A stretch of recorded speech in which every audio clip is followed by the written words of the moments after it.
Our series begins with Trevor, famous for Mr. Bean, celebrating the new year with his wife Jessie and their daughter Maddie, who used to place the star on the Christmas tree. These are recorded videos he watches, reminiscing about his past, my friend, and it shows how happy they were as a family. Every year, Maddie would place the star on the tree until she grew up and became a young lady, at which point she refused to join the celebration and placed the star on the tree like before. The following year, we see Matt and his mother Jessie celebrating Christmas alone, and we understand that River and his wife have separated. After another year, we see Mr. Benny, who was living alone in a house, getting up from bed in his jacket due to the extreme cold in that place, and he was wearing kitchen gloves, indicating that his financial situation wasn't great. Anyway, he gets up and goes to the kitchen to turn on the kettle, but it was off because there was no. Ben takes a coin from a jar and charges it, and the electricity comes on immediately. Everything is fine, and he has a small Christmas tree next to him, with 2 gifts labeled Maddie and Jessie. Ben looks sad because he is alone, and due to the extreme cold, he goes to warm himself with the kettle. It doesn't matter if the electricity shocks him, what's important is that he warms up. At that moment, he receives a call from Jessie, and he tells her to hold on for a second and he'll be with her. He takes a breath and goes outside because the network is better than inside the house. He tells her, it's okay, and is happy that she and Maddie will spend New Year's Eve together. But unfortunately, his happiness doesn't last because Jessa tells him she has a boyfriend and will take Maddie, and they will spend Christmas on some island. And you also find out that he is very rich and that he will cover Maddie's university expenses, which he won't even feel. She apologizes to him for not being able to be with him on New Year's Eve. Of course, our son was probably very upset and told her there were no problems and they were free to do as they pleased.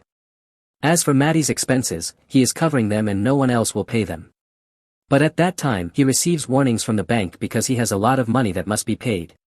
So, Ben is on his way to work and sends his daughter a voice message, advising her to enjoy her time on the island and not to worry about the expenses at all, and that he needs to talk to her before she travels because she is very bad.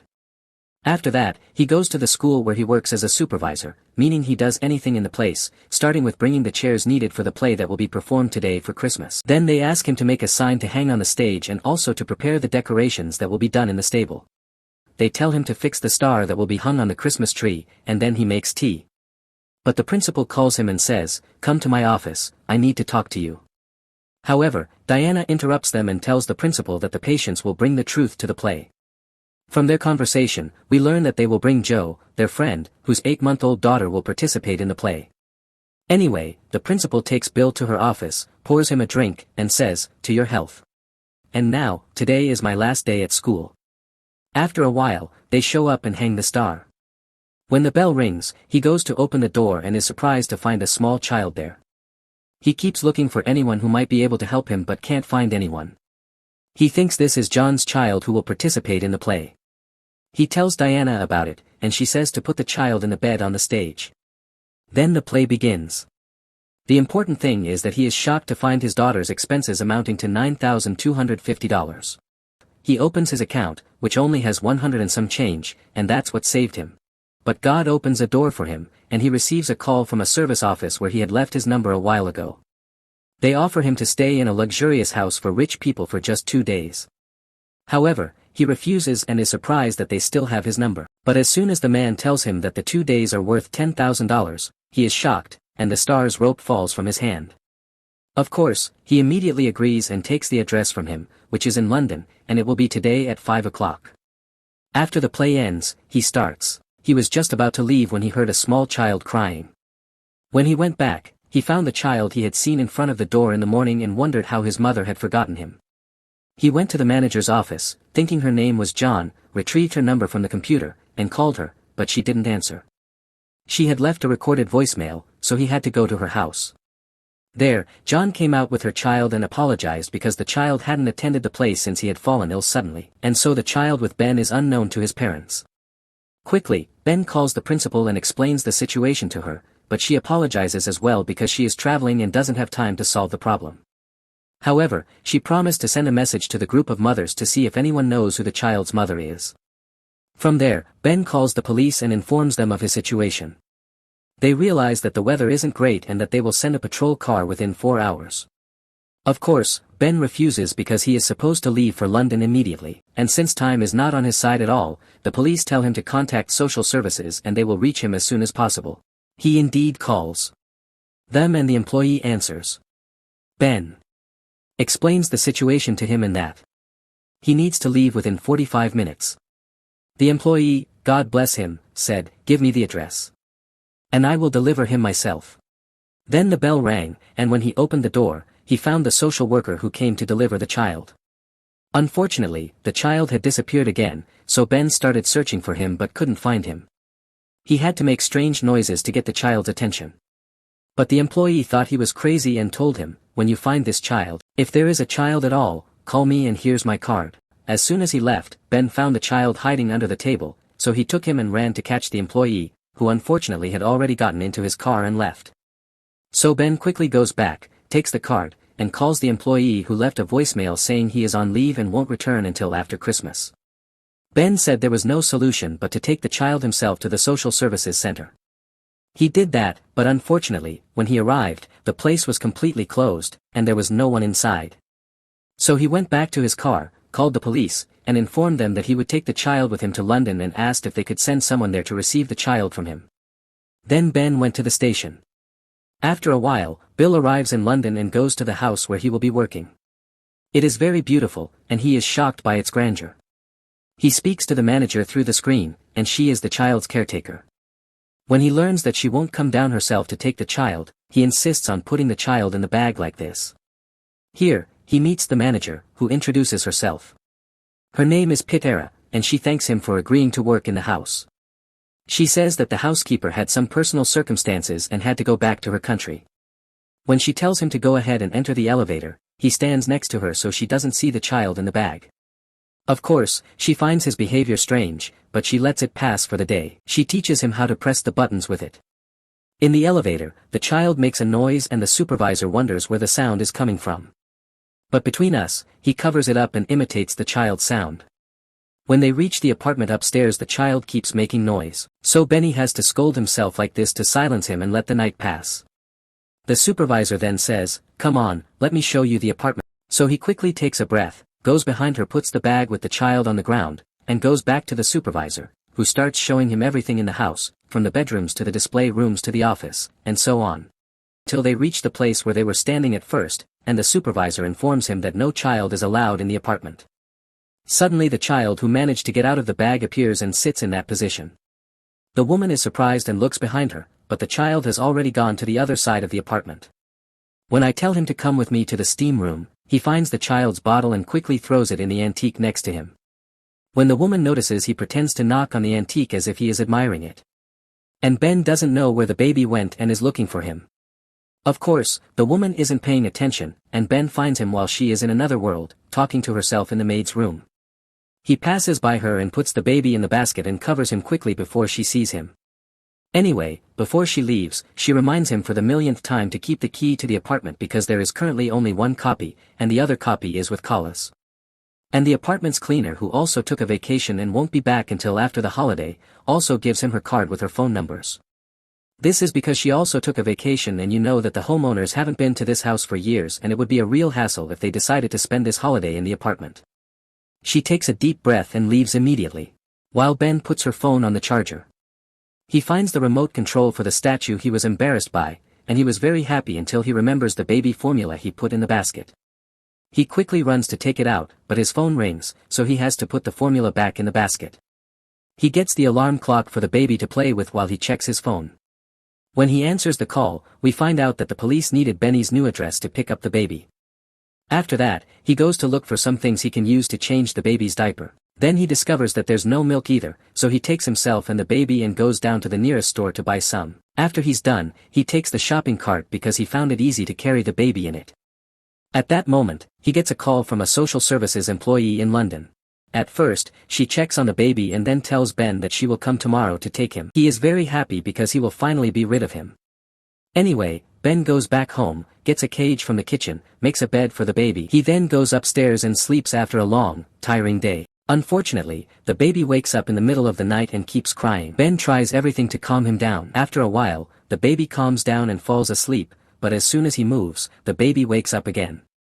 So, he goes down to see if there's anything in the fridge that might soothe him until he finds a drink bottle. He takes the cap off and makes a pacifier out of it. The baby takes it and falls asleep. At that moment, he smells something unpleasant because the baby needs a diaper change, but he only finds one scarf. He finally decides to order diapers for delivery. The delivery person arrives, but he doesn't know how to respond. Until he sees the man leaving, he decides to go down himself and get it. He manages to catch him at the last moment, but unfortunately, he forgot the essential key on the table upstairs, so he won't be able to get back into the apartment. However, our son thinks quickly and grabs the notebook that contains the contact information of everyone working in the apartment. He keeps searching for the number of the employee, Alice, whom the boss told him has the second key. He actually manages to find her, but when he goes to take out his phone, he realizes he forgot it. So, he thinks quickly and finds one of the building's residents. He stops him, introduces himself, and asks to borrow his phone for a minute to make a very important call because he forgot his own phone. Although the man wasn't keen on lending it, he eventually gave it to him. While he was talking to the woman and explaining what happened, she told him that she has a second copy of the key, but she has to call the manager first and get her permission. He told her no problem, but when she gets a response from her, she should call him on the same line and let him know. Ben goes up with the old man who came to him earlier and keeps an eye on the phone, waiting for her to call. Suddenly, the old man takes his phone and goes to sit with his guests at the table. Ben follows him, brings a chair, and sits next to him like this. And of course, everyone was looking at him with curiosity. At that moment, the woman who was supposed to hand over the child arrived at the building and kept ringing the bell, but of course, there was no response. The child was going up the stairs, unaware of anything. Let's go back to Ben, who was sitting watching the phone. He was telling that someone had bought the entire building and had ordered them to leave their apartments. He was very upset about leaving the place he had lived in for years. Now let's go to the woman who was supposed to take the child. She leaves a voice message for Ben, informing him that she has arrived at the agreed-upon location but didn't find anyone there. She wishes he would respond to her message, otherwise she would have to call the police. Meanwhile, the old woman, Burin, appears, but it turns out to be Ben's cousin, Julian, who was greeting him and the whole family. And suddenly, the phone rings, and Ben tells them to hold on, guys. He takes the phone and hangs up on Julian, then answers the other woman who tells him that the manager has agreed to give her the key and that she will be at his place in half an hour. Indeed, after half an hour, she arrives with the key, opens the elevator code for him, takes a breath, and leaves. Meanwhile, Ben notices he forgot the diapers and gets anxious, not knowing what to do. He has to use his wits, takes off one shoe, places it between the elevator doors, and runs to get the diapers. But as the doors open and close, the shoe moves from its place, and unfortunately, the elevator closes. Ben runs to catch the woman who was originally drinking her coffee in the cafe,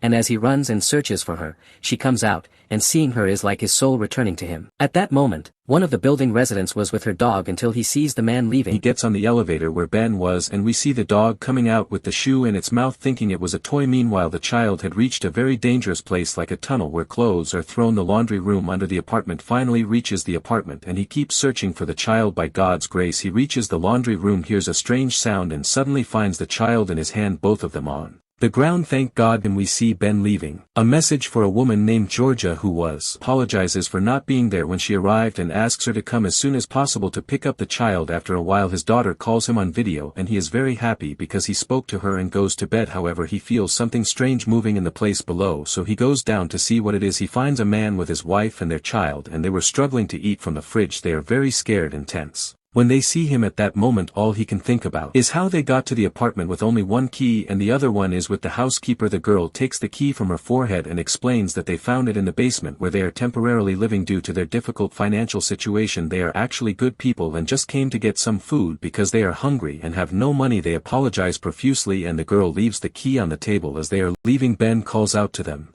When he tells them that he has a child the same age as their son and asks if their son likes carrot puree because the child he has loves it very much. He brings them a few jars and of course they are surprised by his kindness. He used to bring them some food but he finds that they were scared and left. The next morning he takes the other key and talks to Georgia, who told him she would come around midday to hand over the child. They agree on this. And he decides to take a walk outside with the child. So he puts a bag on his other leg and walks around. At that time the weather is beautiful and suddenly while walking in the park he finds his shoes sole thrown on the ground. Of course he is surprised where it came from or who threw it. When he goes to wear it he finds the dog coming toward him and pulling on it as it has officially become its toy. Ben tries to get the dog away but he fails and in the end the dog takes the shoe and wins. And when the man and his wife return home they thank him for what he did yesterday and bring him a blanket for the child to warm the atmosphere. From their conversation we learn that they are going to the housing office in the hope of getting an apartment to live in. and since Ben is kind and polite he tells them to leave their child with him. Of course the father and mother are very happy because the journey would be difficult for their child.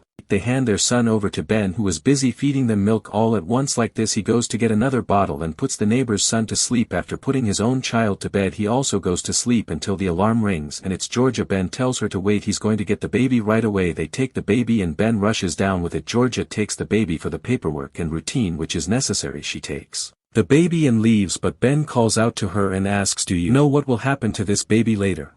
She refused, indicating that any information related to the care center is very confidential anyway. After a while the neighbors arrive to pick up their son. "Yes, the one you have in mind." Ben replaced the children, meaning Georgia took the neighbor's son. Ben quickly ran to catch up with her and thankfully he found her still there, cause she was having a problem with the traffic officer and was arguing with him. Ben took advantage of her distraction and the child was left unattended. He ran to his parents, but in his haste he accidentally dropped the key in the elevator shaft, leaving him with only one copy. Later he took the intended child to hand him over, but unfortunately she had left, thinking the child was in the car where she had left him. When Ben called her she was busy on another call, and she is confused and not paying attention at all. At that moment the boss calls Ben and informs him that the homeowners suddenly decided to spend Christmas in the apartment. When he asked her what he should do she told him nothing at all because the housekeeper Mrs. Jeanette will be arriving soon and will take care of everything. He should hand over the apartment to her and leave immediately. She thanks him for his time and informs him that he will receive his full salary. Ben prepares to gloat, but then Genevieve calls him and the shock is that she is not in the same country. Calp lies to the boss saying she is in Scotland and needs some time to arrive. She informs him that she has made a list of everything she will use for the Christmas feast and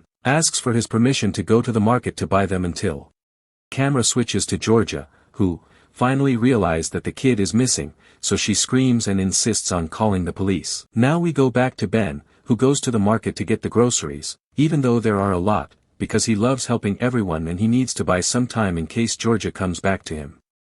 After he gets everything on the list, we see he has 4 cars like this, and honestly, may God help him. He returns the cart and sends her things to the table, and tries to call Georgia, but her phone is off. So he takes a drink and a snack and goes to apologize to the parents for accidentally losing their child. Then we go with the woman who owns the dog. She pulls the shoe from Bino's mouth and places it on the table, handing the dog over to the woman who will walk with the other dogs in the area. Bino returns to find his shoe on the table like this and is puzzled. When he takes it and enters the elevator, the dog slips from the woman and attacks him. The elevator goes up until it reaches the apartment.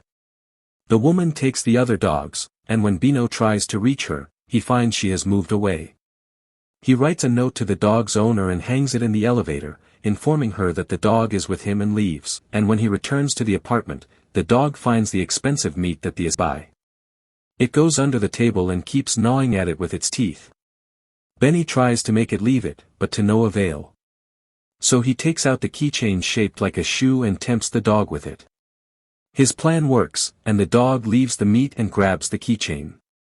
Unfortunately, it swallows the electronic key, and now Benny doesn't have a key to get out of the apartment. He carries the dog like this and tries to open the elevator. Since the problems with Ben never end, Jin calls him and tells him that the weather is really bad and that it will delay her a bit.